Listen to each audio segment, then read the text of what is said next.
one of the last things I have to put on is this solar panel. This is without a doubt one of the biggest gimmicks Winnebago puts on. A lot of RV manufacturers do this though.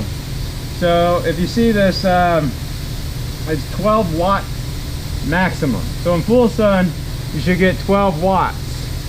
So that's about an amp, and that's in full sun. So you can see its rating is right over here. I guess Winnebago puts this on just so they can say there's a solar panel on the roof, but this is not a useful solar panel.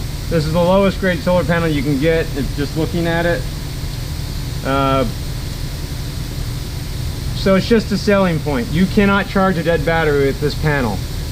Basically all you can do is maintain a fully charged battery, and this is a completely passive system using a resistor controller over at the monitor panel. The brighter the light, the more voltage or amperage is flowing, but like I said, you're not charging anything up with this, you're just maintaining a fully charged battery.